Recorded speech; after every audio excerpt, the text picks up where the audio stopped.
My name is Jim Thomas, and welcome to the Fitness Management Update. Our topic today are barriers to making the membership sale in your gym. Now, these are some of the things that we frequently see in clubs, that aren't hitting their numbers, that are struggling. And even sometimes if you are hitting them, these are some things you can go back and reevaluate to make sure you can improve upon what you're already doing. Here's number one. Make sure you always sit down with your customer. Always sit down with your prospect.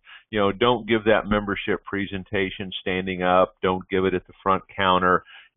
Have a specific place, and we suggest you don't go back into an office, but some kind of an open table where you can sit down and talk to your prospect. Now, with that said, when you're sitting down with them and giving this presentation, make sure it's a written price presentation sheet. Don't just verbalize, here's what it cost.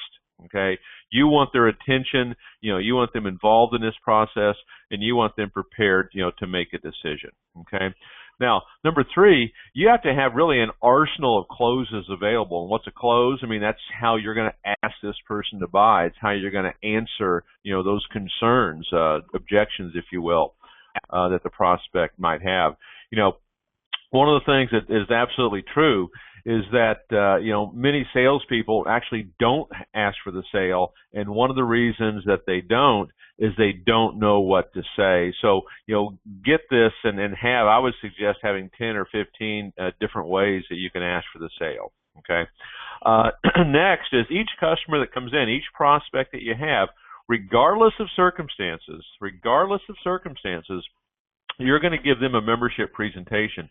You're going to treat, or at least you should, treat every customer that comes in like they are a buyer.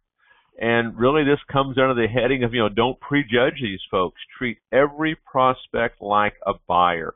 Every prospect that comes in, treat them like they're a millionaire. They've got plenty of money. They can do this. You'll be shocked at how well they'll respond to this, when you treat them in this manner.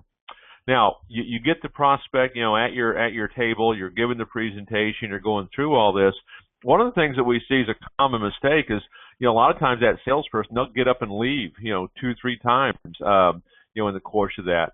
And what you want to do, you really want to reduce, the number of times you leave your prospect alone.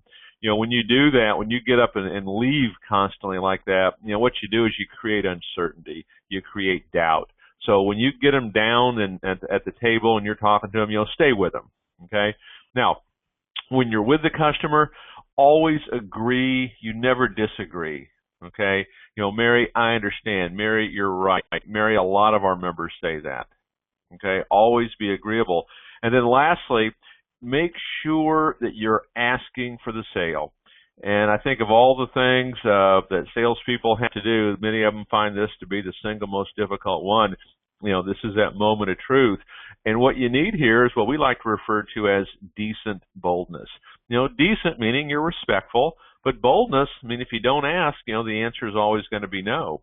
And I'm sure you've all seen the statistics, more than once, is that, more sales are made after that fifth attempt. And so you have to have, like we talked earlier, many ways to do this.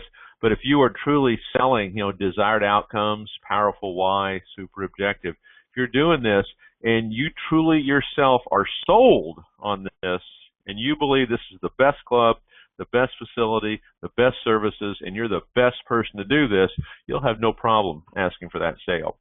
Please hit the subscribe button below. Subscribe to our network. My name is Jim Thomas, and this has been the Fitness Management Update.